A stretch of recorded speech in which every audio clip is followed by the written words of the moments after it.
कि मनु मानव और धर्मशास्त्र की परंपरा। मनु मानव और धर्मशास्त्र, आज तक धर्मशास्त्र की भारत में परिभाषा ही नहीं हुई। धर्मशास्त्र है क्या? धर्मशास्त्र को सांप्रदायिक चश्मे से देखने का हमेशा उपयोग किया गया। धर्मशास्त्र को कर्मकांडी पंडितों का एक ग्रंथ मान लिया गया। धर्मशास्त्र को एक धार्मिक पूजा पद्धति की विधि मान ली गई, लेकिन धर्मशास्त्र ये है नहीं। भारत का धर्मशास्त्र भारत का समाज विज्ञान है। यह धर्मशास्त्र नहीं है, समाज धर्मशास्त्र है।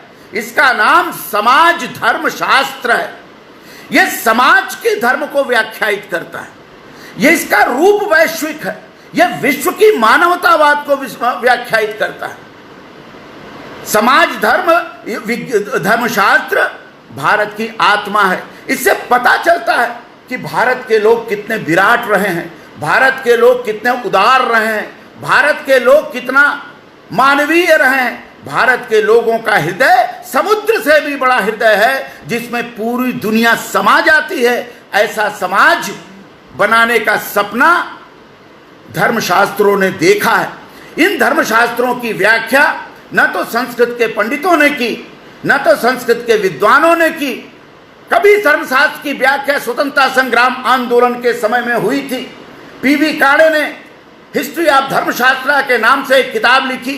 उन्होंने व्याख्या करने का प्रयास किया, लेकिन पीवी काणे के बाद धर्मशास्त्र की व्याख्या करने का साहस स्वतंत्र भारत में अभी तक कोई नहीं कर सका। क्या भारत की इसको गिरावट मान लें? क्या भारत के मेधा शक्ति का पराभव मान लें? क्या हम भारत के मेधा शक्ति की पलायनता मान लें? क्या माने कि आप धर्मशास्त्र की परिभाषा, धर्मशास्त्र की व्याख्या काणे के बाद नहीं कर सके? देश में इतने बड़े विश्वविद्यालय हैं, इतने अधिक विश्वविद्यालय हैं, कभी भी धर्मशास्त्र को समझने का प्रयास नहीं किया। क्यों नहीं किया? आपको करना चाहिए, आपकी चीज है। आप अपनी चीजों की व्याख्या नहीं करेंगे तो कौन करेगा?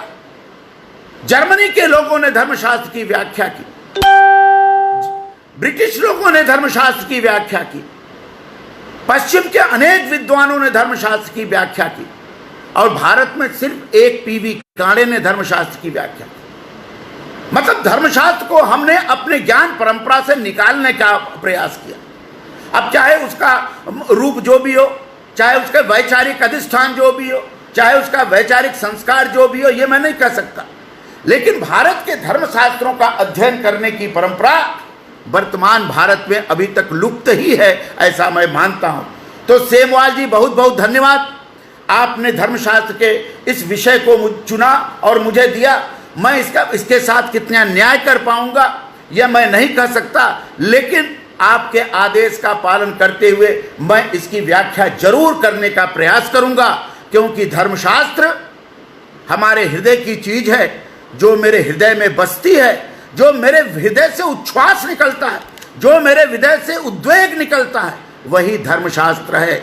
धर्मशास्त्र और कुछ नहीं है, भारतीयों के मन से निकलने वाले उद्योगों का एक परिभाषा है, वह है धर्मशास्त्र, जो पूर्णतः रूप से सामाजिक है, वह समाज विज्ञान है। मैं तो ये देखता हूं कि धर्मशास्त्र में समाज विज्ञान के अतिरिक्त भी विज्ञान के अनेक तत्व हैं। उन विज्ञान के तत्वों का विश्लेषण करने, उनको प्रयोगशालाओं में ले जा करके उसका प्रयोग करने का प्रयास भारतीयों ने स्वतंत्र भारत में नहीं किया। 1930 में जब उग्रवादी क्रांतिकारी आंदोलन भारत में तीव्र गति पर हुआ, तो B.S. सलिटोर ने एक किताब लिखी, हिस्ट्री ऑफ एंशिएंट इंडिया, जिसमें उन्होंने धर्मशास्त्र के कई मंत्रों को कोट किया और कहा कि धर्मशास्त्र के बिना, उसके अध्ययन के बिना न तो भारत स्वतंत्रता प्राप्त कर सकता है, न भारत का निर्माण हो सकता है। यह बात सेलिटोर ने अपनी किताब में हिस्ट्री ऑफ धर्मशास्त्र, history of ancient Indian polity में कहा। इस बात को हम लोगों ने स्वीकार नहीं किया। सेलिटोर की किताब लाइब्रेरी में बंद हो गई, धूल खा रही है, लेकिन उन्होंने कोई बात। मोतवानी ने मानव धर्मशास्त्र नामक किताब लिखी, और उस मानव धर्मशास्त्र की व्याख्या में उन्होंने कहा कि दुनिया का कोई भी ऐसा देश नहीं है, आज भी नहीं है, जहां धर्मशास्त्र के मूल्यों का प्रतिपादन होता हुआ नहीं दिख रहा। उन्होंने अनेक देशों का उदाहरण देके सिद्ध किया कि धर्मशास्त्र से ही देशों का निर्माण हुआ, राष्ट्रों का निर्माण हुआ। अब इस परंपरा को समझने की बात, इस परंपरा को आगे बढ़ाने की बात किसके ऊपर है, किसके कंधे पर है? निश्चित तौर पर विश्वविद्यालयों के शोधार्थियों के ऊपर है, विश्वविद्यालयों के अध्यापकों के ऊपर है, विश्वविद्यालय के कर्ता धर्ताओं के ऊपर है कि इसको कैसे खोजें और विश्व मानवता से जोड़ने का प्रयास किया। आपने जो विषय दिया मनु, मानव और धर्मशास्त्र, मैं मनु से अपनी बात शुरू करना चाहता हूं। अब मनु कौन थे, मनु क्या हैं, मनु कैसे थे, मनु ने क्या किया, ये इस पर बहस हमने नहीं की। हमने एक मनुस्मृति निकाला और मनुस्मृति निकाल करके उसको जलाया, जला करके कहा कि यह दलित विरोधी है, यह ब्राह्मण समर्थक है। लेकिन आपने कभी यह सोचने का प्रयास किया कि यह कौन सी मनुस्मृति है, कहां की मनुस्मृति है, किसने मनुस्मृति लिखी? मनुस्मृति कोई व्यक्ति नहीं है, मनु कोई ऋषि नहीं है, मनु एक परंपरा है, मनु एक सदाचार है, मनु सनातन है। मनु न होते तो मानव संज्ञा का निर्देश न होता, यह इसको आपको समझना चाहिए। मनु को हटा दीजिए, मानव खत्म हो जाएगा, समाप्त हो जाएगा मानव। आप कहेंगे कि ये बातें आप क्यों कर रहे हैं, तो मैं आपको उदाहरण समझाने का प्रयास करता हूं। मनु का पहला उद्धरण ऋग्वेद में प्राप्त होता। ऋग्वेद कहता मनुए नमः, मनुए नमः। अनेक मनु हैं जिनको मैं नमस्कार करता हूं। अब एक मनु नहीं है, अनेक मनु हैं। कौन मनु है? तो आगे कहता है मनुस्वरा मनुष्या, मनु का जो स्वर है वही मनुष्य है। यह ऋग्वेद कहता है, हम नहीं कह रहे हैं। ऋग्वेद क्या है? जब भारत दुनिया में मानव सभ्यता की शुरुआत भी नहीं हुई थी, मानव अपनी बात को स्वीकार भी नहीं कर पा रहा था, उस समय ऋग्वेद ने ऋचाएं लिखी। ऋग्वेद के ऋचाएं अपौरुषेय हैं, उनकी ऋचाएं भाषित हुई और वो भाष्य, आप ये दुनिया बनी नहीं थी, सृष्टि का विकास अभी नहीं हुआ था, और तब ऋग्वेद भाष्य में कहता है कि मनुस्वराह मनुष्य, मनु का स्वर ही मनुष्य है। अगर मनुष्य का स्वर मनुष्य है तो मनु मनुस्मृति के प्रतिपादक कैसे हो सकते? आपने मनु का अपमान करके भारत की सनातन परंपरा का अपमान किया है। भारत के सनातन इतिहास को आपको समझ ही नहीं है, इसलिए आप मनु को मनुवाद के नाम पर, मनु के नाम पर गालियां देते हैं। ये मूर्खों की जमात मनु को गाली देती है बिना मनु को समझे, ये समझ में नहीं आता। ऋग्वेद कहता है कि प्रजापते मनुए स्वाहा, हे मनु तुम प्रजा के पति हो। देश में दुनिया में जितनी राष्ट्र की संकल्पनाएं होंगी, जितनी राष्ट्र की व्यवस्था बनेगी, तब ऋग्वेद में तुम प्रजा के पति हो, राजा हो, इसलिए तुम्हें स्वाहा, तुमको नमन, तुमको प्रणाम, तुम्हारे प्रति कृतज्ञता। अब मनु सृष्टि के नियामक हो गए, मनु व्यवस्था के नियामक हो गए, मनु संस्कृति के नियामक हो गए, मनु संस्कार के नियामक हो गए, मनु परंपरा के नियामक हो। और इस ऐसे मनु को आपने किसी स्मृति से जोड़ लिया और मनुवाद शब्द कर दिया। स्वार्थ की इंतहा है। इस देश में स्वार्थियों का जो जमघट है, उस जमघट ने भारत की शानदार ऐतिहासिक सनातन परंपराओं की धज्जियां उड़ाई हैं। अच्छा किया सेमवाल जी, आपने मुझे इस पर बोलने का मौका दिया। बहुत बहुत धन्यवाद सेमवाल जी। हेमवती नंदन बहुगुणा विश्वविद्यालय के राजनीति विज्ञान विभाग को बार बार प्रणाम कि आपने इस बात को मुझे बोलने का मौका दिया जिससे मेरे अंदर का रक्त प्रवाहित होकर के बाहर आ रहा है, जो आर्य रक्त है, हमारा शुद्ध रक्त है, पवित्र रक्त है।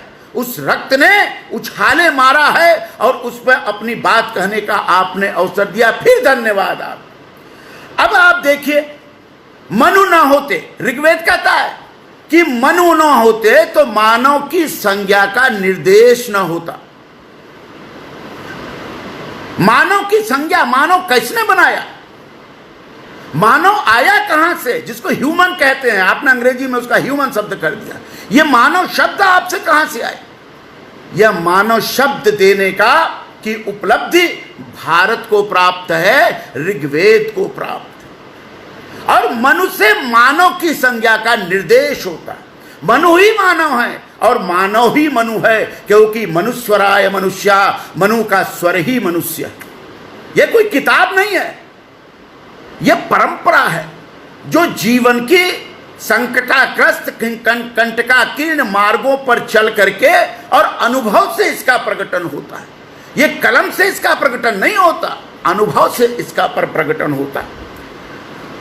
ऋग्वेद कहता है कि मनु क्या है? यह मानवीय सृष्टि का मूल है।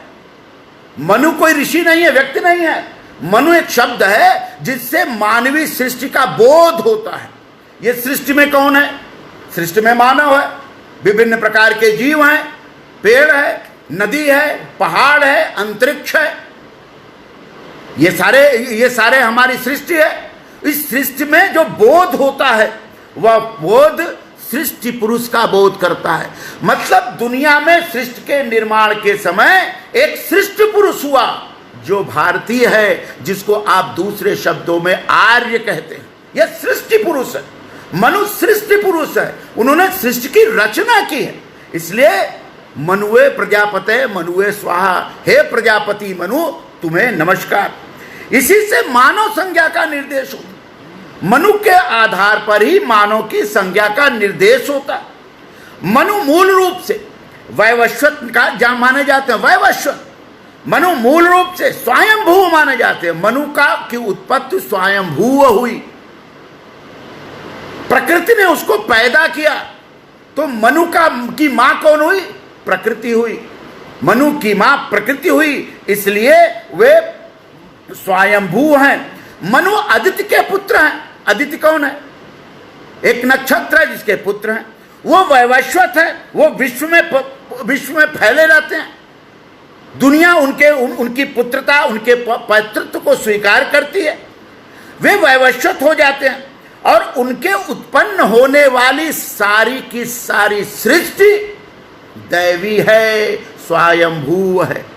ये मानव में भेद हम जो करते हैं, ये मानव और मानव में भेद आधुनिक विश्व की सोच का परिणाम है। हमने मानव और मानव में भेद, मानव और मानव में भेद नहीं करते, क्योंकि वो मानव के जन्मदाता हैं। जो जन्मदाता होता है वो भेद कैसे करेगा? एक माता के 4-5 संतान हुए, क्या माता चारों पांचों संतानों में भेद करती है? नहीं करती। माता के लिए चारों पांचों संतान एक है। अपना पेट काट करके अपने रक्त से बने हुए दूध को हर माता अपने सभी संतानों को पिलाने का काम करती है। यह है माता। और यह माता कहां से जुड़ती है? माता मनु से जुड़ती है। मनु सावर्ण है, इसलिए माता भी है। यह ऋग्वेद कहता है। ऋग्वेद आगे कहता है कि मनु की एक पत्नी थी, स्त्री थी, वो उनका नाम सवर्णा था। यह सवर्णा स्त्री व्यक्ति नहीं है, सवर्णा मतलब प्रकृति भी होता है। मनु की स्त्री प्रकृति है। अब प्रकृति किस रूप में है मनु के सामने? इसको वेद कहता है कि यह सावर्णी हो गए। सावर्णी मतलब एकाकार हो गए। मनु और प्रकृति एकाकार हैं। न मनु को तोड़ा जा सकता है, न प्रकृति को तोड़ा जा सकता है। तो सृष्टि के मूल पुरुष के रूप में मनु को प्रजापति माना गया। वही राजा है, वही व्यवस्था है, वही संविधान है, वही नेतृत्व करता है, वही नेतृत्व है। तो ऐसे व्याख्या को पीवी काणे कहते हैं कि मनु का निर्देश ही भारत का निर्देश है। मनु का निर्देश होना, अगर आप मनु कह दिए तो आप दुनिया समझ जाएगी कि वो भारत का निर्देश कह रहे हैं। इसलिए मनु ऋषि रूप में तो प्रकट होते हैं, लेकिन उनका ऋषि तो पालनहार के रूप में, समावेश के रूप में।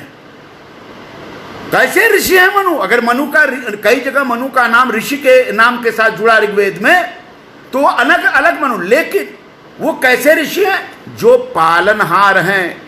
पालनहारे ऋषवः मनु, पालनहार ऋषि मनु, ये बात ऋग्वेद कहता है। तो अब आप देखिए कि मनु के विकास पुत्र में सबसे पहले उन्होंने क्या किया? सदाचार के पालन का निर्देश दिया। मनु ने पहले राज्य नहीं बनाया, हाब्स की तरह राज्य नहीं बनाया, लाट की तरह या रूसों की तरह राज्य की बात नहीं की, अरस्तु की तरह राज्य बना करके राजनीति विज्ञान के प्रथम वैज्ञानिक होने का दावा नहीं किया। उन्होंने राज्य बनाने से पहले बनाया कि सदाचार होना चाहिए। क्या है सदाचार? जो सत्य पर आधारित आचार हो वह सदाचार है।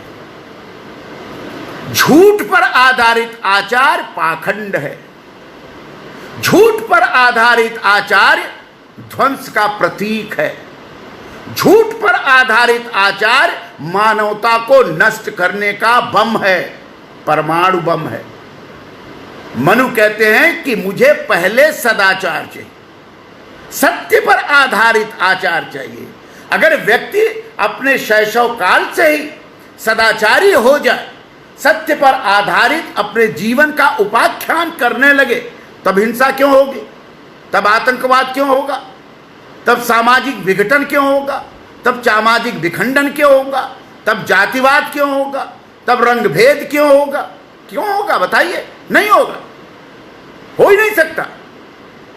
लेकिन सत्य के परान्मुख होने, सत्य सदाचार से विमुख होने के कारण ही ये आतंकवाद, जातिवाद, नस्ल भेद, रंग भेद, वैश्विक आर्थिक संघर्ष ये क्यों हुए? क्योंकि आपने सदाचार का पालन नहीं किया। कोरोना क्यों आया? लाखों लोग मर रहे हैं, तड़प तड़प के मर रहे हैं, परिवार का परिवार नष्ट हो रहा है। भारत सहित दुनिया का हर आदमी इतना भौतिकवादी उत्थान के बाद भी, इतना वैज्ञानिक विकास के बाद भी एक छोटे से वायरस को नियंत्रित करने में असमर्थ है।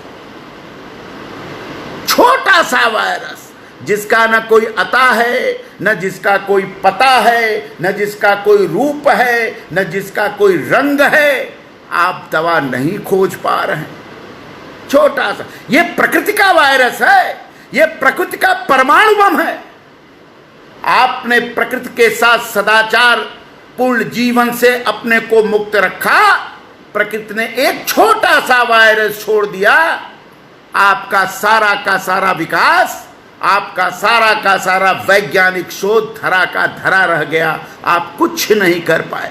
आप चले थे प्रकृति पर विजय प्राप्त करने, आप प्रकृति का मालिक बनने वाले थे, आप मनु का मालिक बन रहे थे, आप मनु पर राज्य करने की कल्पना कर रहे थे।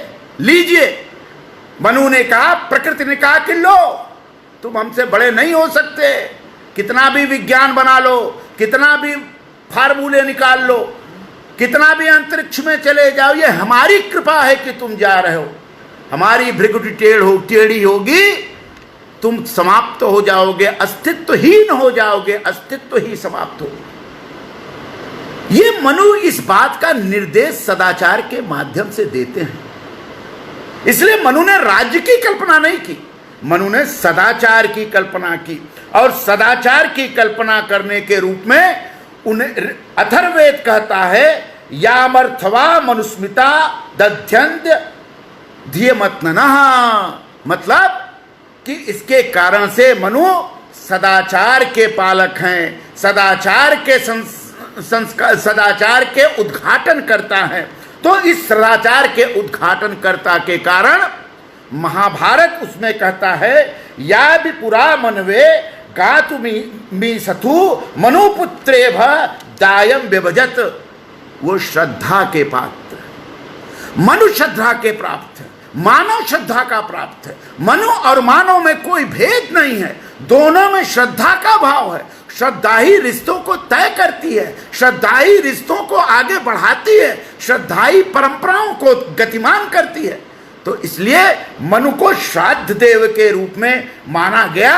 और उन्होंने कहा, मनु के अनुसार ऋग्वेद कहता है कि मनु योग हैं। योग मतलब रामदेव का योग नहीं, रामदेव का योग नहीं है ये। योग मतलब जोड़ना, सेतु। सेतु क्या है? योग है। मनु क्या है? योग हैं। किस चीज के योग हैं? मनु प्रकृति और व्यक्ति के मध्य जुड़ने के योग हैं। मनु पुल है। मनु उस पुल को तोड़ने का जो भी उपक्रम करेगा वह महामारी में मारा जाएगा। यह ऋग्वेद का भाष्य है, यह ऋग्वेद का कथन है, यह मनु का कथन है। लेकिन हमने इस पर ध्यान नहीं दिया। अब नासा के लोग ऋग्वेद के इन वाक्यों को श्रद्धा देव मनु की व्याख्या करने में लगे हुए हैं। कैसी श्रद्धा? कहां का श्रद्धा? किस प्रकार का श्रद्धा? ये नासा के लोग जब संकट में आए तब उन्होंने भारतीय मनु को खोजने का प्रयास किया। मनु इच्छुक है, इच्छा से परे है। मनु शब्द से अनेक मनुओं का संकेत होता है। मनु एक नहीं है, अनेक मनु। मनु एक छोटा सा कण है, उस कण के विखंडन से अनेक कण निकले और उन कणों का नाम ऋग्वेद कहता है वे मनुए हैं, अनेक मनु हैं। अब अनेक मनु हो गए तो उनकी स्मृतियां भी अनेक हो गई। उनकी राजनीति रत्नाकर कहता है कि मनुस्मृति की 1000 प्रतियां हैं, 1000 चीजें हैं। अब 1000 मनु है, 1000 मनुस्मृति है। तो अब 1000 मनुस्मृति को, कौन सी मनुस्मृति को हमने पढ़ लिया कि जिसको बाबा साहब को फाड़ना पड़ा, तमिलनाडु में उस पर पार्टियां बन गई? कौन सी मनुस्मृति थी? 1000 में कौन सी? इसकी बात आज तक नहीं किया गया। मनु ने के सभी उल्लेखों को अगर आप एकत्र कर लें तो क्या होता है कि मनुए मानवे। तब वो कहता है यद्वै किंच मनुर्ब्रवीत तद भेषजम। मनु भेषज हैं, मनु ज्ञान है, मनु विज्ञान है, मनु दवा है। तो मनु अगर दवा है तो मानव भी दवा है। मानव भेषज है, मानव दवा है, मानव ही कहता धरता है। यह ऋग्वेद अपने इन श्लोकों के माध्यम से आगे बढ़ाता है। मनु ने क्या किया? राज्य की भी बात नहीं आ रही है। देखिए मजा, देखिए कि भारतीय परंपरा ने, भारतीय ज्ञान पद्धति में राज्य की बात अभी नहीं है, अभी सदाचार पर ही बात चल रही है। इसलिए मनुक ने कहा कि सबसे पहले मनु मानव का आचार, मानव का सदाचार, मानव का विचार, मानव का रहन सहन, मानव का ज्ञान, मानव का विधि, यह बनाना बहुत जरूरी है। तब राज्य की बात करें। हम राज्य के बाद कानून बनाने की बात करते हैं, संविधान बनाते हैं, एक संविधान बनाते हैं जिसके ऊपर राज्य और राष्ट्र का निर्माण करते हैं। लेकिन मनु की परंपरा कहती है कि पहले आचार, पहले सदाचार, फिर रहन सहन, खान पान, फिर सामाजिकता और उसके पास विधि के नियम आए, कानून बनेगा और उसको वो क्लासिफिकेशन ऑफ लॉ की बात करते हैं। अभी भी राज्य नहीं बना तो ये लोग लॉ है, ये क्लासिफिकेशन ऑफ लॉ ये कौन बनाएगा? राज्य तो है नहीं, समाज बनाएगा। कानून बनाने का काम समाज का है। क्योंकि उसको व्यवहारित करने और व्यवहार में लाने का भी काम समाज का है। किसके लिए कानून बनता है? राज्य अपने लिए कानून बनाता है कि मनुष्यों के लिए कानून बनाता है? मनुष्यों के लिए संविधान तो बनता है, लेकिन प्रकृति के अन्य तत्वों के लिए कौन सा कानून है? नदी के लिए कौन सा कानून है? पहाड़ के लिए कौन सा कानून है? चमगादड़ के लिए कौन सा कानून है? इसका कानून कौन सा संविधान है? जीव रक्षा का कोई संविधान दुनिया के किसी राष्ट्र ने दिया है कि आप बताइए जीव रक्षा का संविधान है? ऐसा तो कुछ नहीं है। लेकिन मनु कहते हैं कि जीव रक्षा का संविधान, यह कानून सिर्फ व्यक्ति के लिए नहीं है, यह कानून मानव से जुड़े सभी जीवों, मानव से जुड़े सभी प्रकल्पों, मानव से जुड़े सभी सामाजिक तत्वों के लिए। इतना बड़ा कानून है। और तब प्रकृति एक दूसरे से जुड़ती है। वो कानून है जिसको आप आधुनिक भाषा में नेचुरल लॉ मानते हैं। यह नेचुरल लॉ तो आपकी परिभाषा है, लेकिन प्रकृति का नेचुरल लॉ अलग है कि गर्मी में गर्मी पड़ेगा ही, बरसात में पानी बरसेगा ही, जाड़ा में जाड़ा पड़ेगा ही, आम में समय पर बौर आएगा ही, उसमें फल लगेगा ही, पानी बढ़ेगा, नदी का पानी बढ़ेगा घटेगा ही। ये किस संविधान में लिखा है? किस संविधान ने तय किया कि हे आम तुम अब फलो, हे आम तुम अब गिर जाओ? किसी ने नहीं कहा, और न कोई कह सकता है। अपने समय पर आम का वृक्ष आएगा। और जो कृत्रिम आम 24 घंटा बहुत से लोग बना रहे हैं ना, कि साल भर आम फलने वाला आम, उस आम का स्वाद और प्राकृतिक आम के स्वाद का अंतर आप समझ लीजिए। मतलब प्राकृतिक नियम का स्वाद अलग है, मनुष्यकृत नियमों का स्वाद अलग है। दोनों के स्वाद के आधार पर आप प्राकृतिक नियमों और मनु और मानव के संबंधों का निर्धारण कर सकते हैं। स्वाद का परिणाम है कोरोना। चमगादड़ खा करके आपने क्या किया? स्वाद लिया। मुर्ग मुसल्लम खा के आपने स्वाद लिया। बकरा काट के आपने स्वाद लिया। ये सब स्वाद की चीज है। प्रकृति ने नहीं कहा कि आप कीड़ा मकोड़ा खाइए। प्रकृति ने कहा कि जो मैंने आपको दिया पेट भरने के लिए, उससे पेट भरिए, आप स्वस्थ रहेंगे, कोई दिक्कत नहीं। और जब आप प्रकृति के खिलाफ आप स्वाद लेने लगेंगे तो आप मृत्यु को आमंत्रण देंगे। यह बात मनु अपनी परंपरा के तहत में कहता है। मनु का ऋग्वेद कहता है कि मनु के बिना मानव मात्र का कल्याण ही संभव नहीं। मानव मात्र का कल्याण कैसे होगा? क्या है कल्याण मानव मात्र का? किसको मानव मात्र का कल्याण हम कहते हैं? आध्यात्मिक होना क्या मानव मात्र का कल्याण है? बड़ी बड़ी कारों को रखना क्या मानव मात्र का कल्याण है? अपार धन संपत्ति को एकत्रित कर देना क्या मानव मात्र का कल्याण है? अल्ट्रा मॉडर्न हॉस्पिटल खड़ा कर देना क्या मानव मात्र का कल्याण है? नहीं है। इतना बड़ा बड़ा अस्पताल, इतने बड़े बड़े चिकित्सकीय खोज ने कोरोना जैसे छोटे महामारी को नियंत्रित नहीं कर पाई। देख लीजिए अमेरिका को, देख लीजिए इटली को, देख लीजिए यूरोप के कंट्री को। आपका कोई मुकाबला नहीं है। आप कहीं उनके आगे खड़े नहीं हैं। लेकिन मौत का तांडव वहां चल रहा है और आपके यहां कम से कम मौत का तांडव नहीं है। कोरोना है तब भी बचने की संभावनाओं का प्रतिशत बढ़ा है। यह कौन कर रहा है? यह राज्य सरकार कर रही है?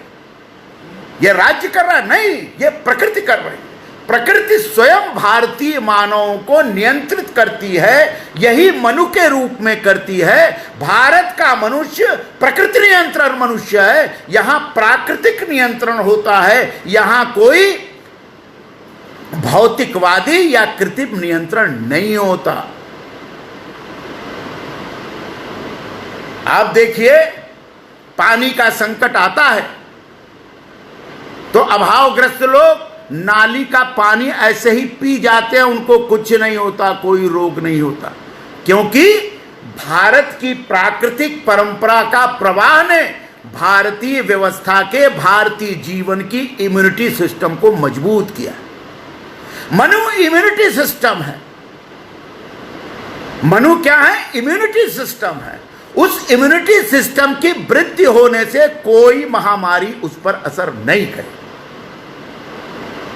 यह व्याख्या उसके अनुसार होती है। निरुक्त स्वयंभू मनु की व्याख्या करता है और उनको कहता है कि स्वयंभू मनु मानव के प्राग उत्तरोत्तर विकास के प्रतीक है। पहले मनुष्य जंगली था, न कपड़ा पहनता था, न खाना खाने की परंपरा उसे मालूम थी, जंगल में रहता था, पेड़ पत्ता खा लेता था, फल खा के जीवन यापन करता था। पहले का मनुष्य जीवन यापन करने का एक साधन था। आज का मनुष्य ध्येयवादी है, उद्देश्य तय करके आता है। उसको मनु ने ऋषित्व के द्वारा ध्येयवादी बनाया।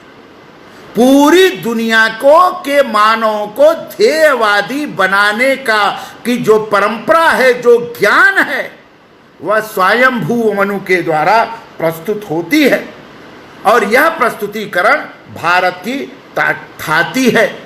अनेक मनुओं का निर्देश है। पुत्रों के सब दुनिया के सारे मानव मनु के पुत्र हैं।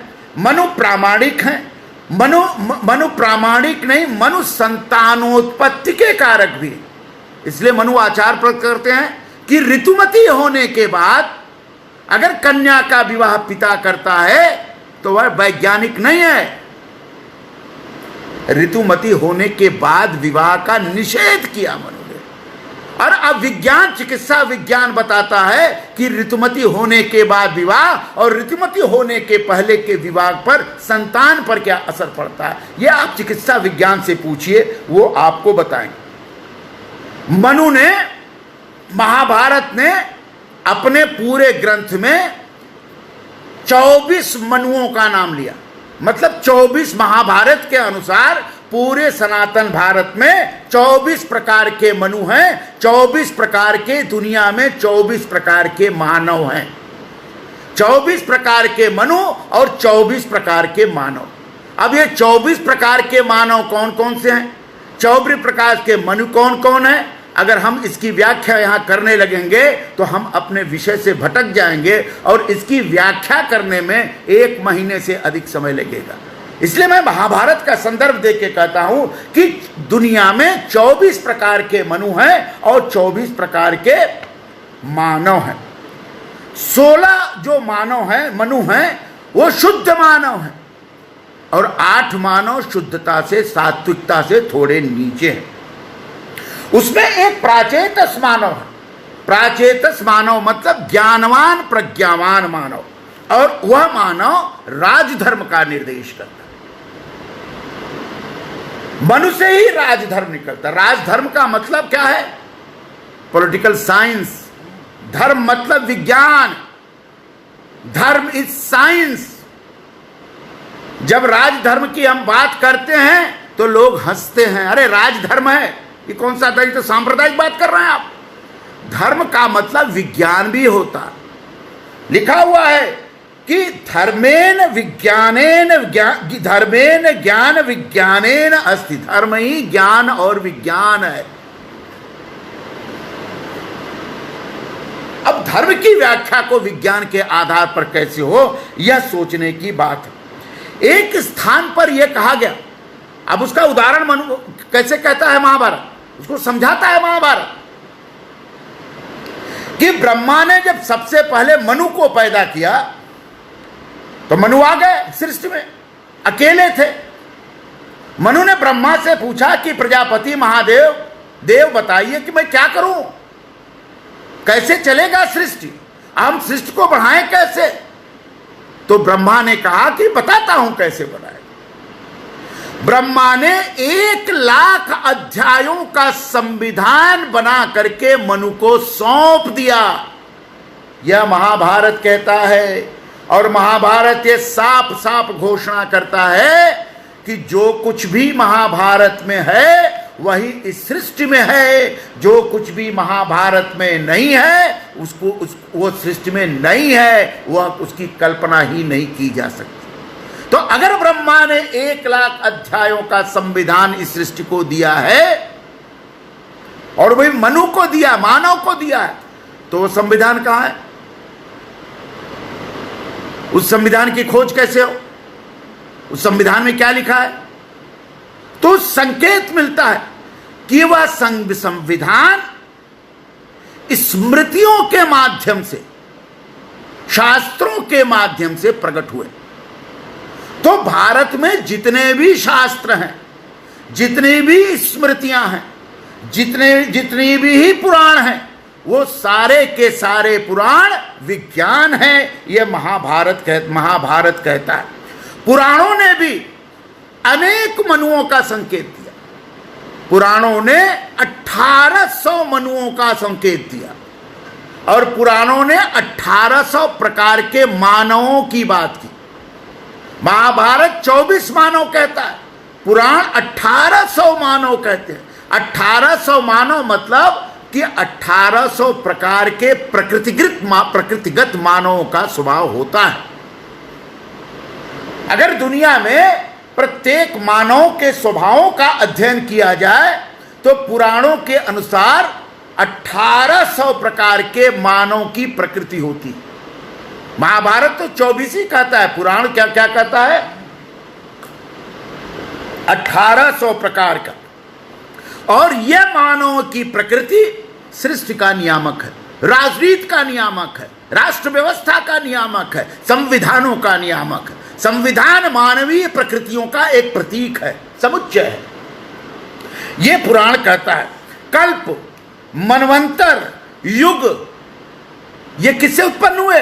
मानवों से उत्पन्न हुए, मनु से उत्पन्न हुए और धर्मशास्त्रों ने इसको व्याख्यायित किया। तो मनु, मानव और धर्मशास्त्र के मध्य में जो संबंध है वह संबंध कल्प से है, मनवंतर से है और युग से है, और इसमें नैतिकता के ही नियम है। भारतीय संविधान ने, भारतीय ज्ञान परंपरा ने नैतिकता को प्रतिपादित किया, लॉ को नहीं प्रतिपादित किया। लॉ भी एक, कानून भी एक नैतिकता है, ये पुराण कहता है। और महाभारत कहता है कि काल भेद के कारण हम स्मृतियों में अंतर देखते हैं, लेकिन वस्तुतः स्मृतियों का जो मंत्र है, सदाचार है, वह एक ही है। वह क्या है? दान, परोपकार। दान मतलब परोपकार। भक्ति, भक्ति मतलब समर्पण। यज्ञ, यज्ञ मतलब किसी चीज के संकल्पवान होने के बाद उसकी आहुति। और प्रायश्चित, अगर आप चोरी कर लें, गलती से चोरी हो जाए तो आप प्रायश्चित कर लीजिए। कानून भी तो प्रायश्चित करने का अवसर देता है। जयप्रकाश नारायण ने जब बिहड़ों में फैले हुए डाकुओं का आत्मसमर्पण किया तो उन्होंने क्या कहा? उन्होंने कहा कि हम डाकुओं का आत्मसमर्पण उनको प्रायश्चितीकरण करने का अवसर देने के समान मानते हैं। हमने पाप कर दिया, हम मनुष्य हैं, पाप कर सकते हैं, तो हमें उसका प्रायश्चित करने का भी अधिकार है। हम अगर किसी को गाली दे दें, उसको कष्ट हो जाए, उसको पीड़ा हो जाए, तो अगर उसका चरण छू करके हम क्षमा मांग लें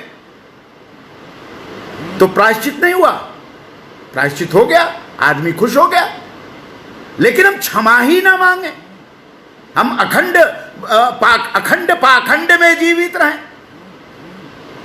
अखंड पाखंड में जीवित रह करके खंड खंड हो जाए, यह सदाचार नहीं है। इसलिए प्रतिनिधि काल में मनु जो है संविधान, मनु का संविधान प्रातिनिधिक संविधान है, डेमोक्रेटिक संविधान है। प्रातिनिधिक मतलब डेमोक्रेटिक संविधान।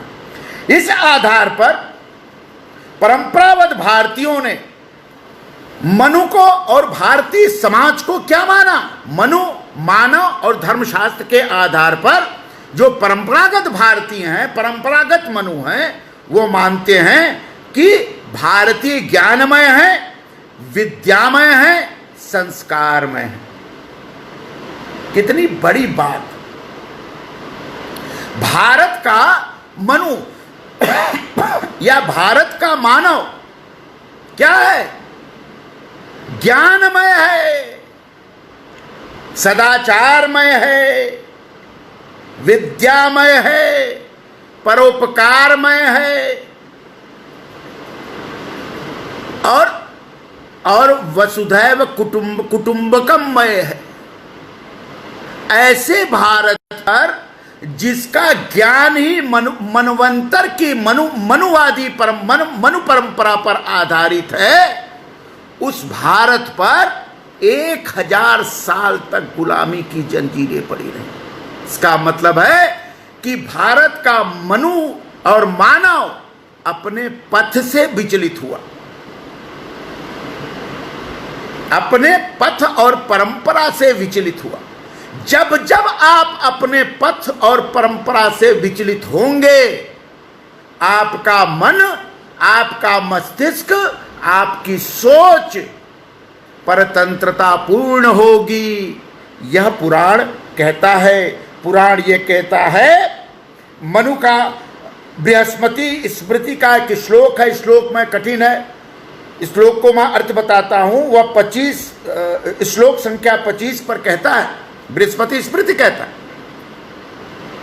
कि मानव यदि मनु को छोड़ता है तो वह पापी होता है, और मनु जब मानव को छोड़ता है तो वह मृत्यु होता है, यम होता है। और जब मनु और मानव दोनों छोड़ देते हैं तब धर्मशास्त्र के आधार पर प्रायश्चित होता है। मतलब मानव को मानवता में आकंठ डूबा रहना चाहिए।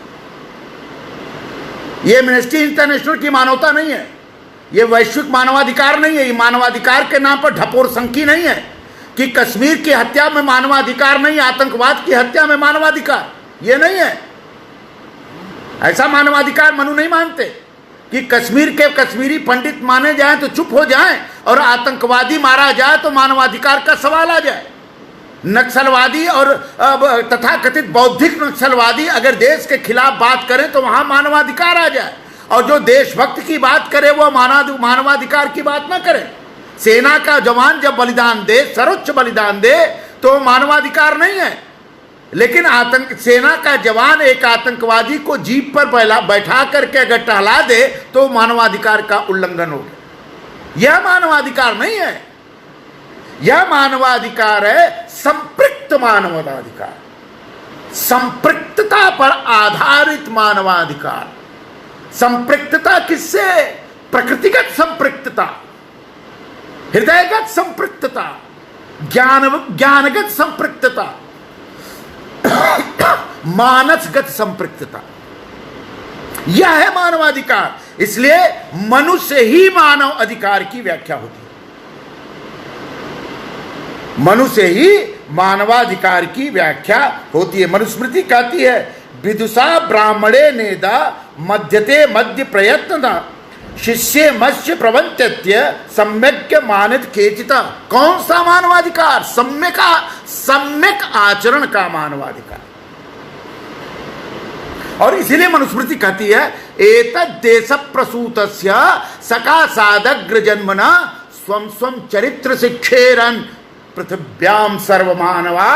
पृथ्वी के सभी मानवों को मनुओं के द्वारा संस्कारित करने, मनुओं के द्वारा संचारित करने, मनुओं के द्वारा ज्ञानमय बनाने, मनुओं के द्वारा एकजुट करने, मनुओं के द्वारा एकीकृत करने का ध्येय ही भारतीय संस्कृति का, भारतीय विज्ञान का ध्येय है।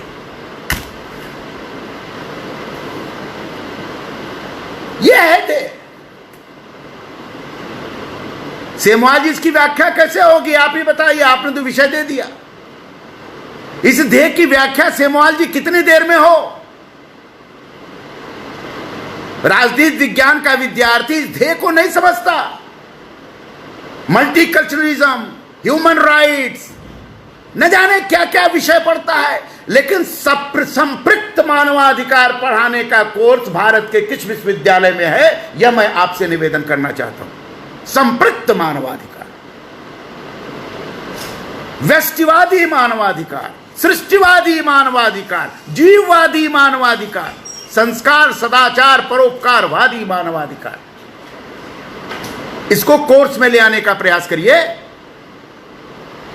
इसको कोर्स में ले आने का प्रयास नहीं करेंगे, एमनेस्टी द्वारा, वर्ल्ड बैंक द्वारा, यूनेस्को द्वारा, WTO के द्वारा जो प्रतिपादित मानवाधिकार होगा, उस मानवाधिकार को ताली बजा करके स्वागत करेंगे।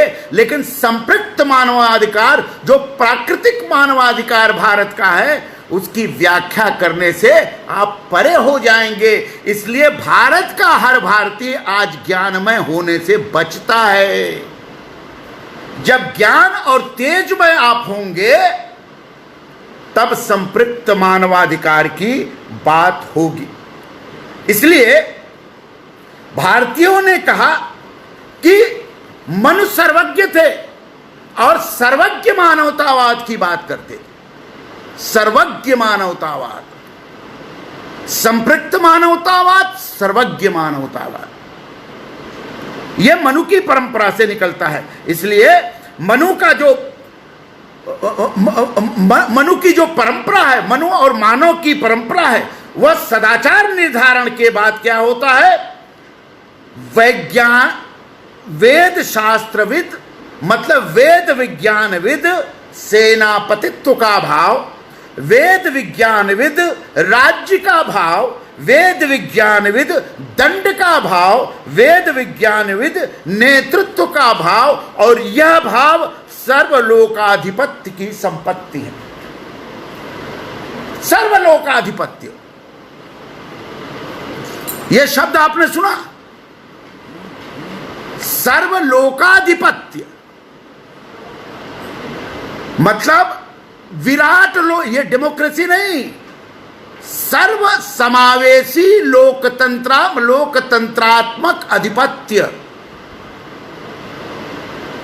For the people, by the people, to the people वाला लोकतंत्र नहीं।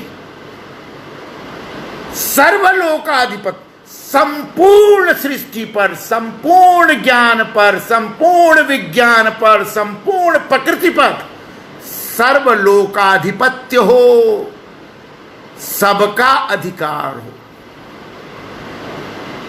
व्यक्ति का भी अधिकार हो, चींटी का भी अधिकार हो, हाथी का भी अधिकार हो। उदाहरण देते हैं, स्वामी कृपात्री जी ने इसकी अच्छी व्याख्या की। उन्होंने कहा कि कैसा समावेशी होता है, इंक्लूसिव। आप इंक्लूसिव शब्द की व्याख्या करते हैं, इंक्लूसिव इंक्लूसिव इंक्लूसिव कहते हैं, इंक्लूसिव डेवलपमेंट, इंक्लूसिव विकास, inclusive political science, inclusive centre, ना जाने क्या क्या इंक्लूसिव। स्वामी कृपात्री कहते हैं इंक्लूसिव नहीं, सर्वलोकाधिपत्य। इंक्लूसिव का उन्होंने व्याख्या की उदाहरण दिया कि अगर एक चींटी को एक मन भोजन उसके पास रख दे तो चींटी क्या करेगी? एक मन भोजन खा जाएगी? नहीं खा पाएगी ना, उसको तो एक कण चाहिए।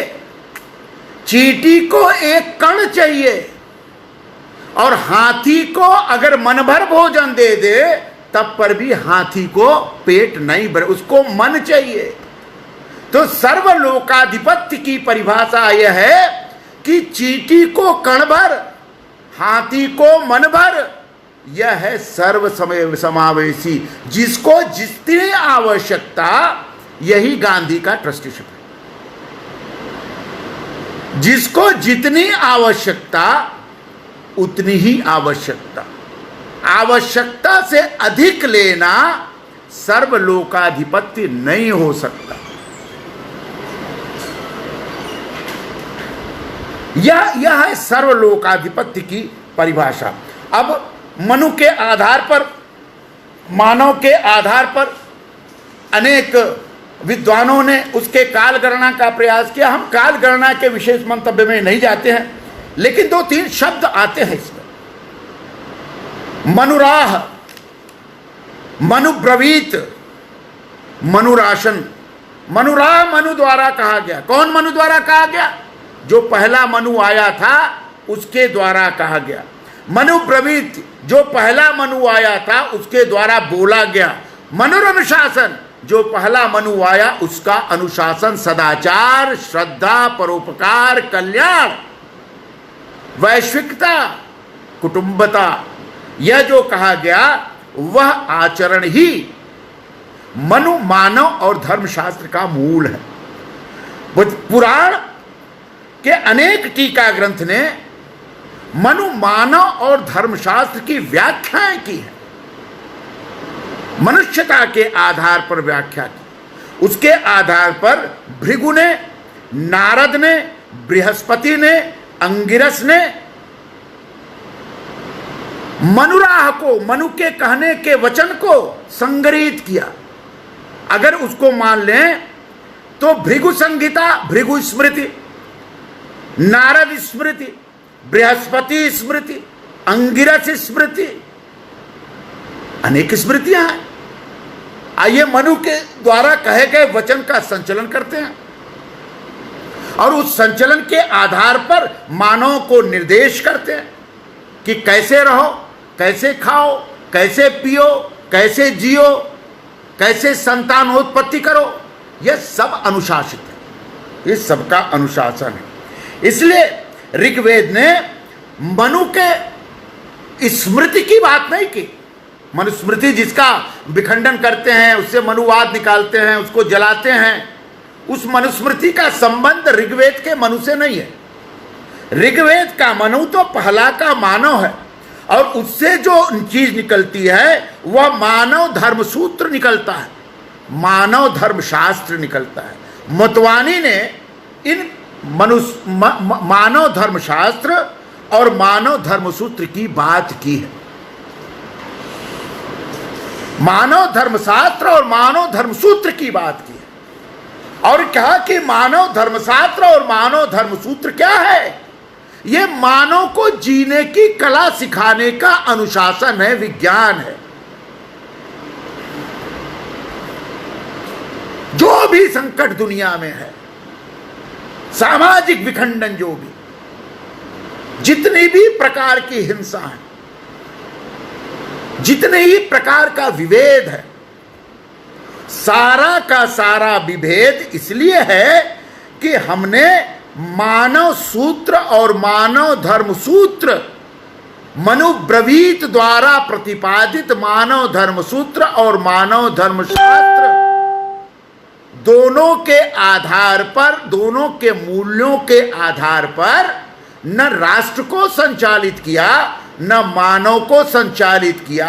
इसलिए मानव शब्द बार बार कहता है। मानव किसी राष्ट्र का नहीं होता, मानव पूरी सृष्टि का होता है। इसलिए जो भी बात कही जा रही है वह बात किसी एक राष्ट्र के लिए नहीं है, वह बात मानव के लिए है और जो भी रचना की गई वह मानव के लिए कहा गया। डॉक्टर कैलेंड एक बड़े विचारक थे। उन्होंने श्राद्ध कर्म, श्राद्ध की परिभाषा में कहा कि हम श्राद्ध क्यों करते हैं? हम मर जाते हैं तो श्राद्ध कर्म होता है, हमारा परिवार श्राद्ध कर्म करता है उस मृत व्यक्ति का। हम क्यों करते हैं श्राद्ध? श्राद्ध कोई कर्मकांड नहीं है, श्राद्ध विज्ञान है। और उस श्राद्ध के करने के बाद व्यक्ति ज्ञानमय हो जाता है, ज्ञानिक हो जाता है, जीवन और मृत्यु के पाखंड से, जीवन और मृत्यु के आडंबर से मुक्त हो जाता है। यह श्राद्ध है। और जीवन के हर क्षण, जीते जीते भी हम श्राद्ध करते रहते हैं। हम हमेशा श्राद्ध करते रहते हैं, क्योंकि श्राद्ध से ही जीवन का के मूल्य निकलते हैं और मूल्य निकल करके हमको गति प्रदान करने को प्रेरित करते हैं। ब्रैडक ने हिस्ट्री ऑफ धर्मशास्त्र, पश्चिम का ब्रैडक था जो 17वीं शताब्दी में किताब लिखता है। ब्रैडक कहता है कि धर्मशास्त्र क्या है? यह मानवीय आचार संहिता है। हम नहीं कह रहे हैं, ब्रैडक कह रहा है। धर्मशास्त्र क्या है? मानवीय आचार संहिता। और यह मानवा के विलक्षणता से प्रतिपादित, मानवा अनेक मानव, पूरी दुनिया के मानव उसकी विलक्षणता से आप प्लावित है और वह आचार संहिता है। परंपरावादी के मीमांसक कहते हैं कि मनु और मानव को अग्नि ने, गौतम ने, शौनक ने और भृगु जैसे ऋषियों ने मनु को मानव बनाया, मानव को के संविधान के लिए मानव धर्मशास्त्र की रचना की। मानव का संविधान है मानव धर्मशास्त्र, और इसलिए कहता है वो कि श्रुतिस्तु वेदो विज्ञेयो धर्मशास्त्रम तु वै स्मृति ते सर्वार्थे द्वमीमांसे तभ्याम धर्मो ही निर्भयो। मतलब मीमांसा करने की आवश्यकता, मीमांसक है धर्मशास्त्र, मीमांसक है। और उसके आगे वो कहता है कि अलब्ध लाभ लाभ अर्था लब्धस्य मिच्छेदेन दंडेन तस्मान लोके यात्यार्थो नित्य मुद्यंड स्यातो। अगर हम विचलित हो जाए, अगर हमारा मानव विचलित हो जाए, पथ विचलित हो जाए, तो क्या आएगा? सदाचार नहीं करेगा, तब दंड सामने आएगा। और यह दंड राजनीति है, दंड नीति है, धर्म नीति है, राजधर्म है और पॉलिटिकल साइंस है। यह दंड नीति ही पॉलिटिकल साइंस है। और जब हम नास्तिकाक्रांत हो रहे थे और नास्तिक बन रहे थे, नास्तिकाक्रांत मतलब पराधीन हो रहे थे, परान्मुख हो रहे थे, गिर रहे थे, ज्ञानहीनता के प्रतीक हो रहे थे। नास्तिक का मतलब धर्म कर्म से नहीं है, नास्तिकाक्रांत। जो विदेशी लोग हमारे ऊपर संस्कारगत लेके आक्रमण कर रहे थे, उनको क्या करें? तो उनको धर्मशास्त्र या धर्म विज्ञान या राजधर्म या दंडनीति ये नियंत्रित करने का काम करती है।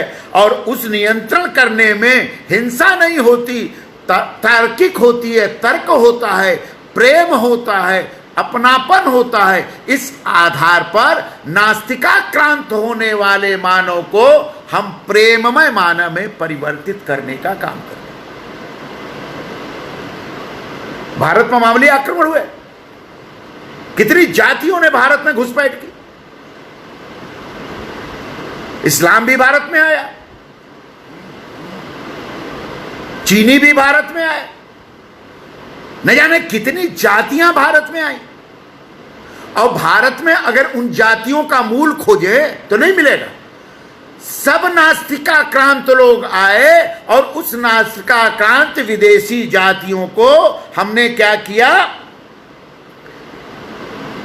सदाचार से, प्रेम से, सद्भाव से अपने में सम्मिश्रित कर लिया। जिस तरह से समुद्र में विभिन्न प्रकार की नदियों का लोप हो जाता है, उसी प्रकार से भारत के संपृक्त मानव संसार में सभी विभिन्न जातियों, सभी विभिन्न संप्रदायों की जातियां संपृक्त होकर के मानव हो जाती हैं और धर्मशास्त्र मतलब दंड नीति के अनुसार अपने जीवन का संचालन करती हैं।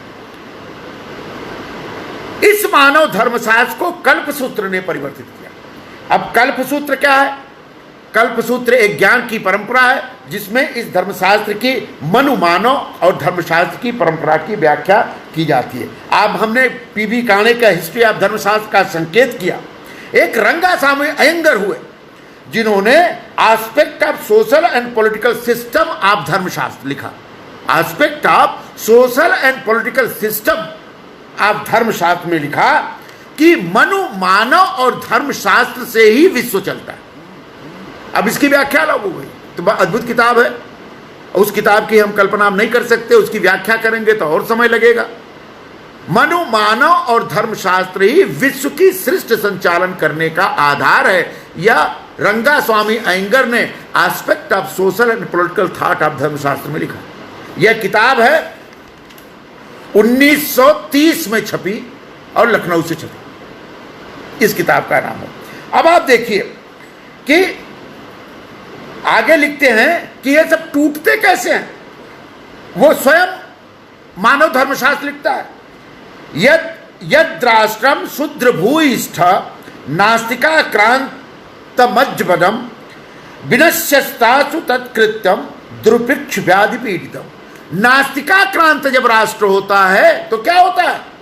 दुर्भिक्ष आता है, महामारी आती है, मृत्यु आता है, भूख आता है, विभिन्न प्रकार के रोग आते हैं और आदमी यम के नजदीक से नजदीक चला जाता है।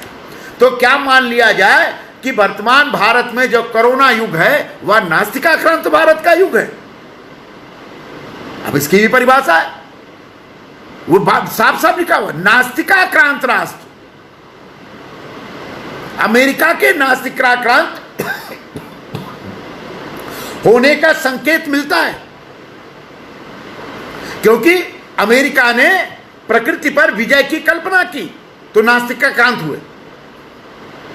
अरे वो तो गॉड पार्टिकल लगे खोजने, उस सूत्र को, उस मनु को लगे, पार्टिकल ही तो मनु है, उस मनु को खोजने लगे जिससे सृष्टि की रचना हुई, और गॉड पार्टिकल मिला नहीं। लॉकडाउन ने ओजोन में इतने 1000 किलोमीटर का छेद किसी वैज्ञानिक ने भरा?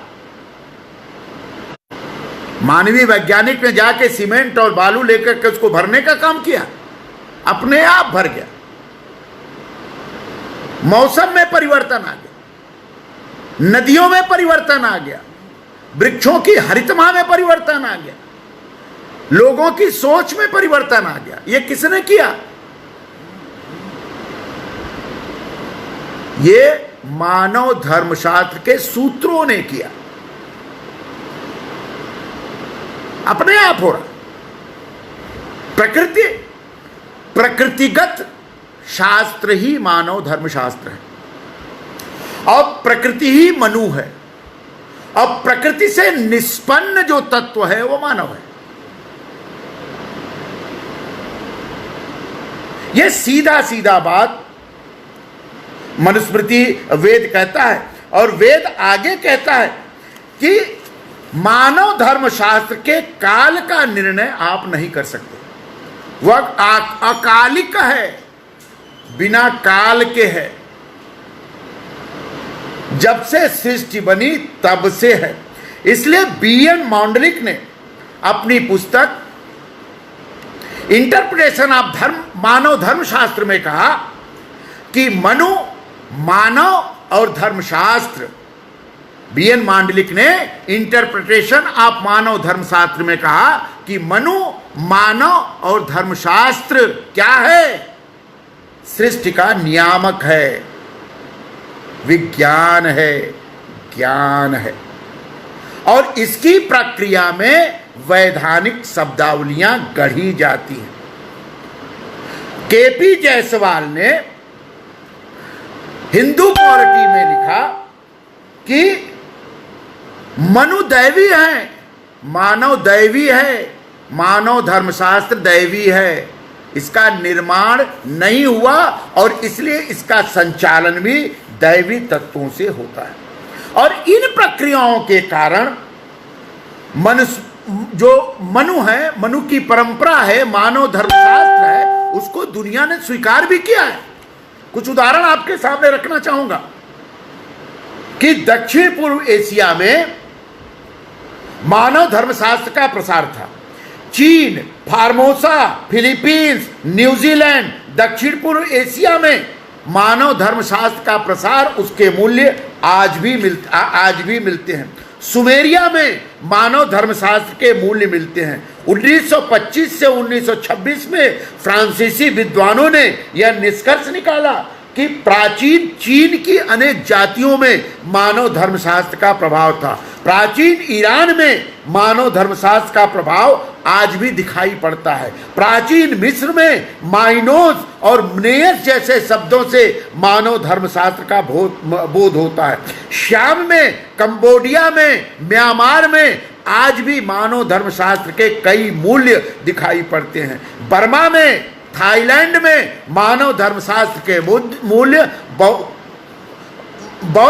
बौद्ध मूल्यों के आधार पर प्रकट होता है। हिंद एशिया में, श्रीलंका में, सभी में मानव धर्मशास्त्र के ये सारे मूल्य खोजे जा सकते हैं। इस पर अनेक शोध पेपर आए हैं, अनेक रिसर्च पेपर आए हैं। इसलिए नीत्शे क्या कहता है? नीत्शे बहुत बड़ी बात कहता है। नीत्शे कहता है कि क्या कहता है नीत्शे? कि मानव धर्मशास्त्र तथ्यात्मक दैवी शक्ति, दैवी मानवीयता का प्रतीक है। बाइबिल दासों, अछूतों, चांडालों का धर्मसार है। ये हम नहीं कह रहे भैया, नीत्शे कह रहा है। नीत्शे जैसा विद्वान कहता है कि मानव धर्मशास्त्र बौद्धिकता का ग्रंथ है, बौद्धिकता का मूल्य है। और बाइबिल क्या है?